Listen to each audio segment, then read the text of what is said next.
Hello दोस्तों, नमस्कार। मैं हूँ Rashmi, M Ed gold medalist, NET qualify. एक बार फिर से मेरे चैनल एजुकेशन विद रश्मि में आप सबका स्वागत है। दोस्तों, कल जो क्लास हुई थी शिक्षा मनोविज्ञान की, उसमें बाल विकास के बारे में, बाल विकास की जो क्लास हुई थी, अगर वो वीडियो आपने नहीं देखा है तो उसको जरूर जाकर आप देखिए जाकर, क्योंकि बाल विकास की जो पहली जो अवस्था है शैशवावस्था, उसके बारे में कल बात हुई थी डिटेल में।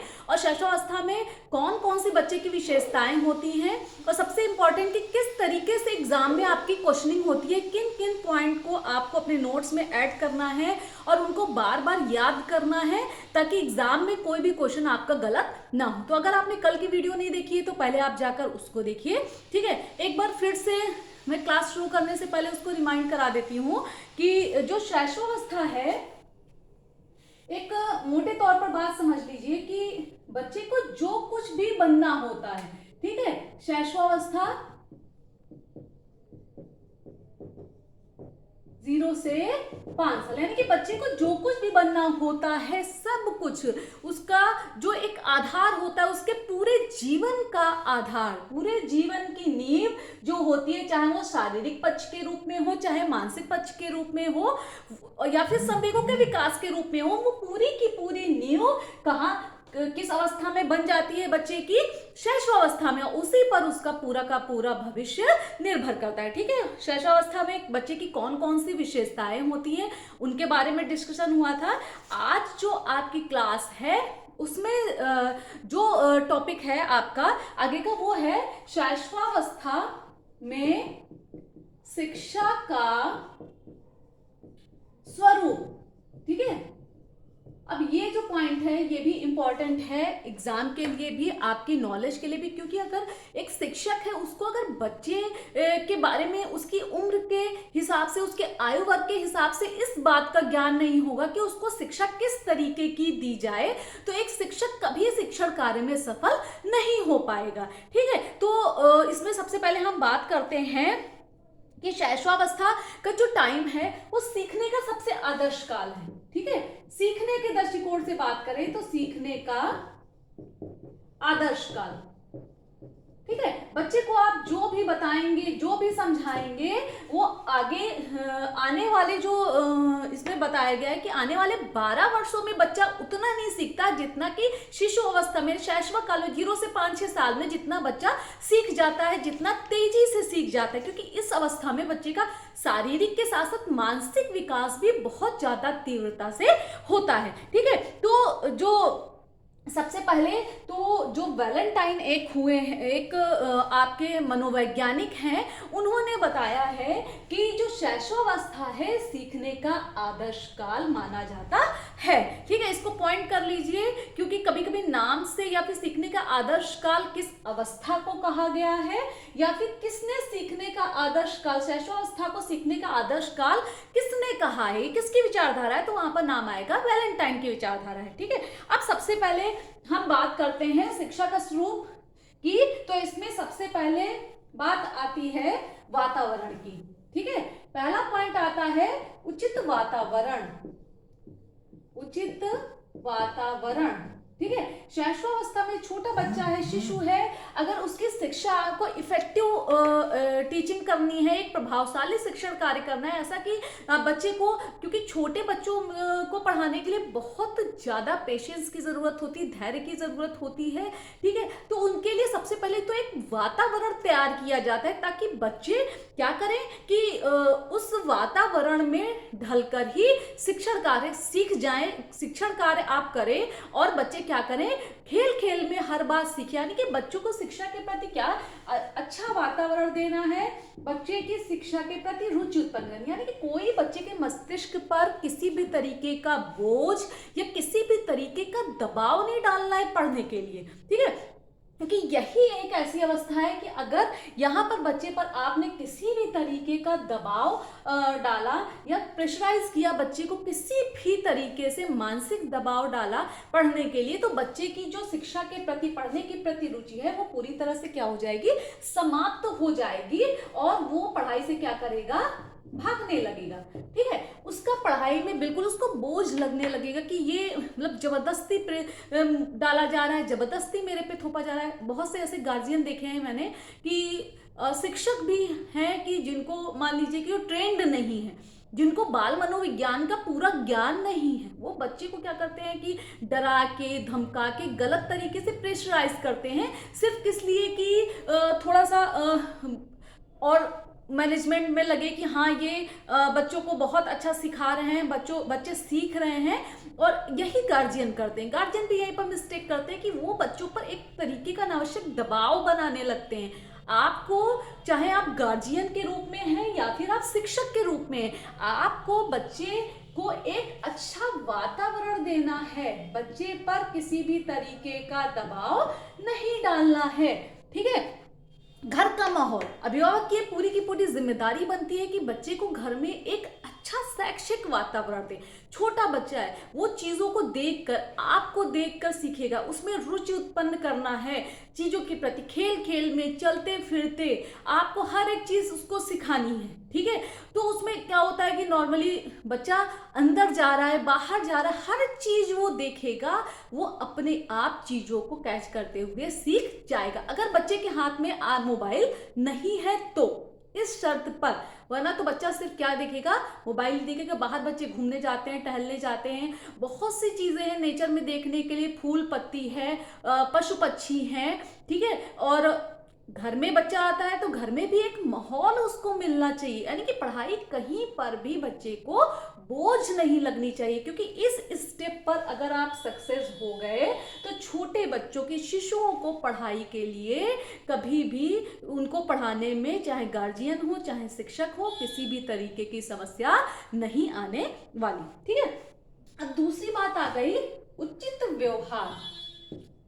उचित व्यवहार, छोटे बच्चे होते हैं, उनको डांट कर, गुस्सा करके, मार के, किसी भी तरीके का ऐसा व्यवहार जिससे बच्चा शारीरिक या मानसिक रूप से परेशान हो, ऐसा कोई भी व्यवहार बच्चे के साथ नहीं करना है। बच्चा छोटा है, उसके साथ हम प्यार से, जितना प्यार से रहेंगे, जितना प्यार से उससे बात करेंगे, जितना प्यार से चीजें उसको समझाएंगे, बच्चा उतनी जल्दी चीजों को सीख पाता है। तो एक शिक्षक का यहाँ पर दायित्व, चूंकि हम शिक्षा की बात कर रहे हैं, तो शिक्षा, चूंकि बच्चा स्कूल में शिक्षक से पढ़ता है और घर में आकर अभिभावक, ठीक, दोनों की यहाँ पर, केवल यहाँ पर शिक्षक की जिम्मेदारी नहीं है, यहाँ पर शिक्षक के साथ साथ अभिभावक की जिम्मेदारी है कि पढ़ाई के मामले में बच्चे से, शिशु से वो उचित व्यवहार, यानी कि एक अच्छा व्यवहार, प्रेम से। अगर बच्चा स्कूल से घर आता है, आप उसको प्यार से पूछिए कि स्कूल में क्या हुआ। ऐसा नहीं है कि स्कूल से आया, स्कूल का होमवर्क, फिर ट्यूशन, फिर ये, फिर वो, ये एक्टिविटी, वो एक्टिविटी। बच्चे के साथ एक अच्छा वातावरण देते हुए, एक अच्छा व्यवहार करते हुए बच्चे को आपको पढ़ाना है। उस पर अनावश्यक किसी भी चीज का दबाव नहीं डालना है, वरना बच्चे का जो पढ़ाई की तरफ से रुझान है वो हट जाएगा, ठीक है। फिर तीसरी बात आती है यहाँ पर शैशवावस्था में, शिक्षा के शुरू में जो तीसरा पॉइंट है आपका, वो है जिज्ञासा की संतुष्टि। जिज्ञासा की संतुष्टि। छोटे बच्चे हैं, जो चीज देखते हैं उनको इतनी समझ नहीं होती है, ये क्या है, ये क्यों है, ये कैसे होगा, क्या करना है, क्या नहीं करना है, इस तरीके की बहुत सारी क्वेश्चनिंग जो होती है छोटे बच्चे करते हैं। तो यहाँ पर बिल्कुल धैर्य के साथ, अगर आप एक शिक्षक के रूप में हैं, या फिर आप माता पिता, या फिर अभिभावक, या फिर परिवार के सदस्य के रूप में, यानी किसी भी रूप में आप हैं, और आपके घर में छोटा बच्चा है, या स्कूल में जो शिक्षक प्राइमरी लेवल पर बच्चों को पढ़ाते हैं, प्राथमिक शिक्षक जो हैं, उनका ये दायित्व बनता है कि बच्चे की, छोटे बच्चे की जिज्ञासा की संतुष्टि, धैर्य पूर्वक, यानी कभी कभी ऐसा होता है कि बच्चा बार बार कोई चीज पूछ रहा है, बार बार कोई चीज पूछ रहा है, तो शिक्षक को क्या होता है, गुस्सा आता है, बच्चे को डांटता है या उसकी पिटाई कर देता है, ठीक है, तो खींच जाता है। तो ऐसी कंडीशन नहीं आनी है, शिक्षक को धैर्य पूर्वक काम करना है और बच्चे को पूरे प्यार से, पूरे स्नेह से चीजों को समझाना है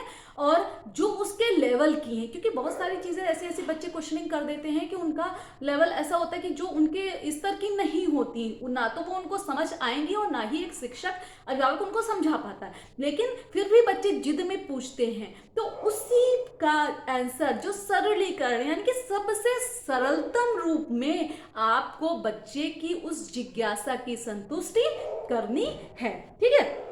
फिर हम बात करते हैं आगे वास्तविकता का ज्ञान। अगला जो है पॉइंट है वास्तविकता का ज्ञान। वास्तविकता का ज्ञान। अब वास्तविकता के ज्ञान से यहाँ पर क्या मतलब है, वास्तविकता का ज्ञान है कि कोई भी बच्चे को काल्पनिक चीजों से दूर रखेंगे, ठीक है, ऐसी चीजें जो केवल कल्पना में है और जिनका कोई अस्तित्व ही नहीं है। यानी बहुत से शिक्षक जो हैं बच्चों को ऐसी बातें जैसे कि परियों की कहानियां, भूतों के बारे में, चुड़ैलों के बारे में, यानी कि बच्चों को डराने के पर्पज से घर में गार्जियन क्या करते हैं कि ये भूत आ जाएगा, ये होगा, वो होगा, जबकि वास्तविकता यानी कि जो चीजें काल्पनिक है, जिनका वास्तविकता से कोई भी संबंध नहीं है, उनको बच्चों से दूर रखना चाहिए, ठीक है। आपने तो थोड़ी देर डराने के लिए बच्चों को समझा दिया कि ऐसा नहीं, ऐसा है, ये भूत आएगा, ये आएगा, वो आएगा, लेकिन बच्चे जनरली क्या होता है कि फिर डरने लगते हैं, अंधेरे से डरने लगते हैं, अकेले कहीं जाने से डरने लगते हैं, यानी कि धीरे धीरे उनका आत्मविश्वास कहीं ना कहीं कम होने लगता है। इसीलिए जो आपकी मॉन्टेसरी पद्धति आई, जो मारिया मॉन्टेसरी आई हैं, उन्होंने अपनी मॉन्टेसरी पद्धति में परियों की कहानी, यानी उन्होंने कहा कि बच्चों को परियों की कहानी बिल्कुल नहीं सुनानी चाहिए, यानी कि परियों की कहानी से बच्चों को दूर रखना चाहिए, क्योंकि ये सिर्फ और सिर्फ कल्पना है, ऐसी कोई भी चीज नहीं है, ठीक है। तो बच्चों को जितना संभव हो सके जो चीजें प्रत्यक्ष हैं, जो सामने दिख रही हैं, उनका ज्ञान कराना चाहिए, ठीक। फिर अब अगली बात आती है आत्मनिर्भरता का विकास। अगला पॉइंट है आत्मनिर्भरता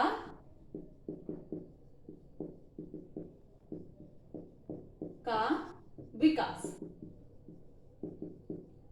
अब इस पॉइंट में, अब बच्चा छोटा है, जैसे जैसे जैसे जैसे उसका शारीरिक विकास होता रहता है, ऐसा नहीं कि सिर्फ शारीरिक ही विकास होता है, वो शारीरिक विकास के साथ साथ मानसिक विकास, संवेगात्मक विकास, सामाजिक विकास, यानी कि सर्वांगीण विकास, पूरा का पूरा सर्वांगीण विकास सब आपस में जुड़े हुए हैं। एक का विकास होगा तो दूसरे का विकास भी होगा उसी क्रम में, ठीक है। तो यहाँ पर आत्मनिर्भरता की बात आती है। छोटा बच्चा है वो तो जाहिर सी बात है कि जब तक बच्चा चलने नहीं लगता, उसके हाथ परिपक्व नहीं होते कुछ चीजों को पकड़ने के लिए, खाने के लिए, तब तक बच्चा तो गार्जियन पर निर्भर करता है या फिर लेकिन जैसे ही बच्चा परिपक्व हो जाए, यानी कि 3 साल के बाद, 0 से 3 साल तक तो बच्चा हर चीज के लिए, उसको खाना है, पीना है, कपड़े पहनने हैं, मल मूत्र त्यागना है, उन सब के लिए किस पर डिपेंड करता है, अपने पेरेंट्स पर डिपेंड करता है। लेकिन इसके बाद की जो अवस्था है, मान लीजिए 3 से 5 साल की अवस्था है, इसमें बच्चे को मौका देना चाहिए। बहुत से गार्जियन क्या करते हैं, यहीं पर गलती करते हैं कि नहीं हम कर दें, हम बच्चे को खिला दें, हम बच्चे को पहना दें, हम बच्चे को नहला दें, यानी कि पूरी तरीके से बच्चा माता पिता पर निर्भर करता है। उसका बैग हम लगा रहे हैं, उसका बैग हम उठा रहे हैं, स्कूल में जा रहे हैं तो शिक्षक भी क्या करता है, जल्दबाजी में काम करवा रहा है, खुद से काम करवा देता है। लेकिन यहाँ पर ध्यान देने वाली बात यह है कि धीरे धीरे धीरे धीरे इस अवस्था तक आते बच्चे में आत्मनिर्भरता का विकास करना चाहिए। आत्मनिर्भरता यानी कि छोटे छोटे से काम, जैसे पानी पीना है बच्चे को, कपड़े बदलने हैं, बटन लगाना और अपने जूते जगह पर रखना, यानी कि ऐसे काम जो बच्चा सीख सकता है और आसानी से कर सकता है। छोटे छोटे से काम। आप बच्चे को हमेशा नहीं, आप नहीं कर पाओगे, आप छोटे हो, आप ऐसा, तो बच्चे का आत्मविश्वास कहीं ना कहीं कम होता है। आप बच्चे को जो उसके लेवल के काम, यानी कि छोटे छोटे से काम, अगर बच्चा आगे बढ़कर आपको कोई चीज लाकर देना चाहता है जिसमें कि उसका कोई नुकसान नहीं हो रहा, शारीरिक नुकसान नहीं हो रहा है, तो वो चीज आप बच्चे को करने दें। यही क्लासरूम में है कि आपको ज्यादा से ज्यादा बच्चे की मदद करनी है काम को करने में, चीजों को करने में, ठीक है। तो आप सामाजिकता की भावना का विकास, ठीक है, अगला जो पॉइंट है वो है सामाजिकता की भावना का विकास।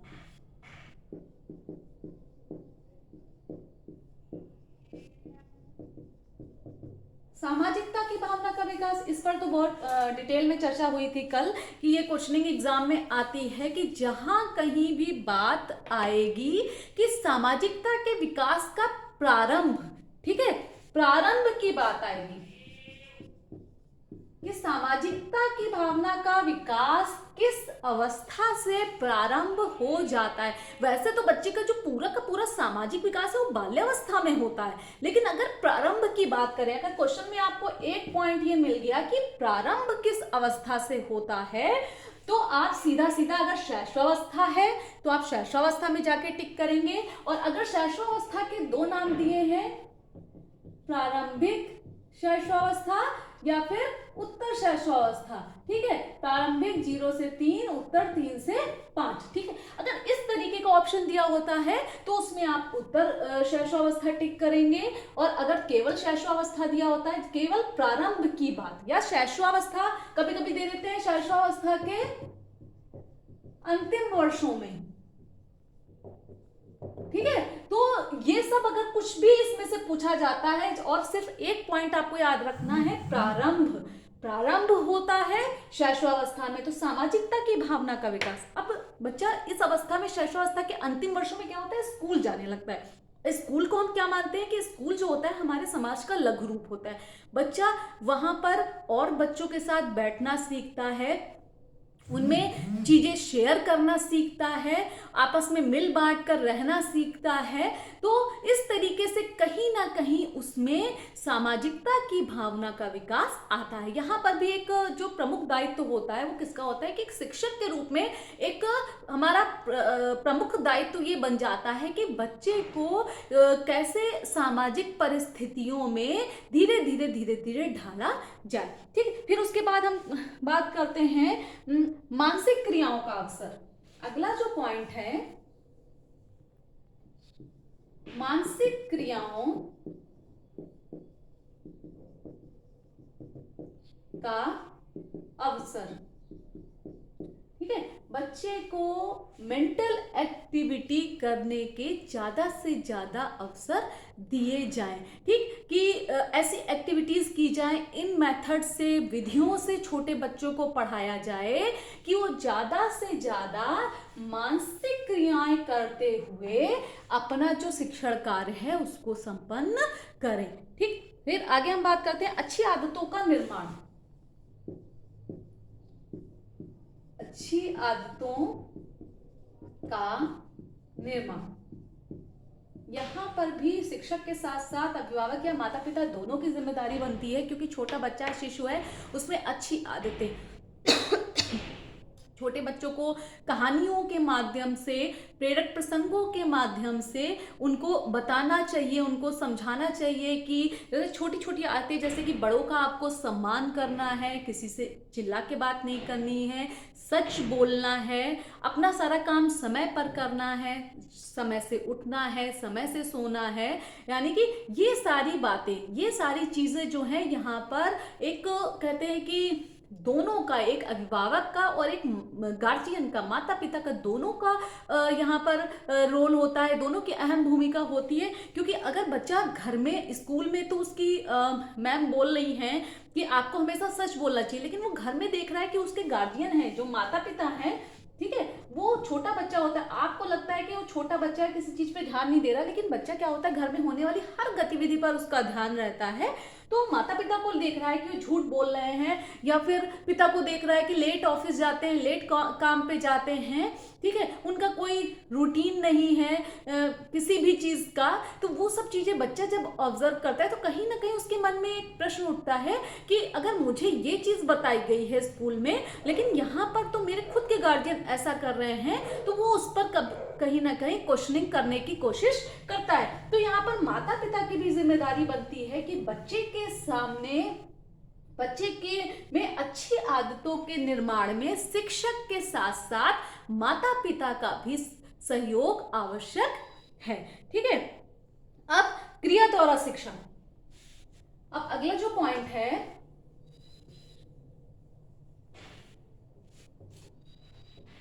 क्रिया द्वारा शिक्षा, यानी कि छोटे बच्चों को आजकल बहुत शिक्षा के क्षेत्र में, प्राइमरी एजुकेशन में आए दिन कुछ ना कुछ मॉडिफिकेशन हो रहा है कि बच्चों को आखिर कैसे हम सिखाएं, छोटे बच्चों को एक अच्छा वातावरण देते हुए, यानी कि वो खुद करके सीखें। छोटी छोटी क्रियाओं के रूप में बच्चों के जो कार्य हैं उनको बांट दिया जाता है, और उसमें क्रिया करके यानी कि कार्य करके बच्चा उन चीजों को स्वयं सीखता है। खेल खेल के वो बच्चा सीख जाता है, इसको उस चीज का आभास भी नहीं होता, यानी कि मानसिक तनाव से मुक्त रहते हुए भी बच्चा खेल खेल में यानी क्रियाएं करते हुए चीजों को सीख जाता है। और यही है क्या, क्रिया द्वारा शिक्षा। यानी कि शिक्षकों को भी चाहिए कि बच्चों को जबरदस्ती, छोटे बच्चों को क्या किया जाता है कि रटंत विधि से पढ़ाया जाता है कि बस वो पढ़ाते रहिए, क्योंकि वो रट कर चीजें या रट लेते हैं और उनको उनका कॉन्सेप्ट समझना नहीं होता, सिर्फ उनको उस चीज को रट लेना होता है और वापस से उसको सुना देते हैं। ठीक है, तो यहाँ पर शिक्षक की जिम्मेदारी बनती है, शिक्षक का दायित्व बनता है कि बच्चों को खेल खेल में आपको क्या करना है, शिक्षा देनी है। ठीक है, चित्रों और कहानियों द्वारा शिक्षा, चित्रों तथा कहानियों द्वारा शिक्षा। ठीक है, यहाँ पर चित्रों का मतलब कि आपको अगर कोई भी चीज बच्चे को समझानी है तो उसका डायग्राम बना के आप, उसका मॉडल बना के आप, जो ये टीचिंग एड्स वगैरह बनते हैं उनके माध्यम से आप बच्चों को, यानी कि जितना आकर्षक होगा चित्र, टीचिंग एड जितना आकर्षक होगा बच्चे के लिए, उतना जल्दी बच्चे उस चीज को ग्रहण करते हो। कहानियों में क्या करना है बच्चों को, काल्पनिक कहानियां नहीं, ऐसी कहानियां जो सत्य पर आधारित हों, जैसे राजा हरिश्चंद्र की कहानियां, महात्मा गांधी के अहिंसा के बारे में। ठीक है, इस तरीके की बातें जो बच्चे अपने जीवन में जिनको आगे चल के उतार सकें, उनके बारे में, उन कहानियों को, छोटी छोटी कहानियों को बच्चों को सुनाना चाहिए, ताकि बच्चे उस शिक्षा के प्रति अपनी रुचि उत्पन्न उनमें हो जाए। ठीक है, फिर विभिन्न अंगों की शिक्षा, विभिन्न अंगों की शिक्षा। छोटे बच्चे पेरेंट्स पर निर्भर होते हैं, धीरे धीरे हर चीज सीख रहे होते हैं, तो इसी स्टेज पर उनको शारीरिक अंगों की शिक्षा दी जाती है, उनकी साफ सफाई की शिक्षा दी जाती है, उनको किस तरीके से उठना है, बैठना है, किस तरीके से खाना खाना है, किस तरीके से उनका जो एक आदतों का निर्माण करना है, वो सब विभिन्न अंगों की शिक्षा के अंतर्गत आता है। ठीक है, तो आज जितने भी पॉइंट आपके क्लियर हुए, ये सब क्या था, शिक्षा का स्वरूप था शैशव काल में या शैशवावस्था में, इन्फेंसी पीरियड में, कि एक छोटे बच्चे को आपको कैसे सिखाना है। हालांकि बहुत ही चैलेंजिंग काम होता है, क्योंकि छोटे बच्चों पर आप किसी भी तरीके की जोर जबरदस्ती नहीं कर सकते, पूरे धैर्य के साथ, पेशेंस के साथ आपको उनका शिक्षण कार्य करना है। ठीक है, तो चूंकि ये जो जितने भी पॉइंट यहाँ पर मैंने बताए हैं, पॉइंट ध्यान से दिमाग में रखिएगा। इसमें क्वेश्चनिंग होती है ज़्यादातर, तो इनके जैसे शिक्षा के स्वरूप के बारे में पॉइंट 6, 7, 8 पॉइंट दे दिए, कौन सा इसमें सम्मिलित है शैशवावस्था में और कौन सा सम्मिलित नहीं है। ठीक है, इस तरीके की क्वेश्चनिंग होती है, तो इसको भी पॉइंट को बहुत ध्यान से है जो देख लीजिएगा, सारे पॉइंट हैं। और उम्मीद करती हूँ कि आपको आज की क्लास समझ में आई होगी। और अब आगे कल का जो टॉपिक है वो कल के लिए आगे की क्लास आएगी, कल आप तक पहुँच जाएगी। उम्मीद करती हूँ कि कहीं ना कहीं आपको किसी न किसी एग्ज़ाम में बहुत हेल्प मिलेगी। जिस भी एग्ज़ाम की आप तैयारी कर रहे हैं एजुकेशन से जुड़े हुए, तो आपको बहुत ज़्यादा हेल्प मिलने वाली है। इसलिए चैनल से जुड़े रहिए। अगर वीडियो पसंद आ रहा हो तो उसको लाइक करिए, क्योंकि इससे कहीं ना कहीं मेरा मोटिवेशन बढ़ता है। और कमेंट करिए, अगर कोई समस्या है आपको या फिर कोई टॉपिक ऐसा है जो आप पढ़ना चाह रहे हैं पहले, तो कमेंट बॉक्स में कमेंट करके बताइए। आज के लिए बस इतना ही। धन्यवाद।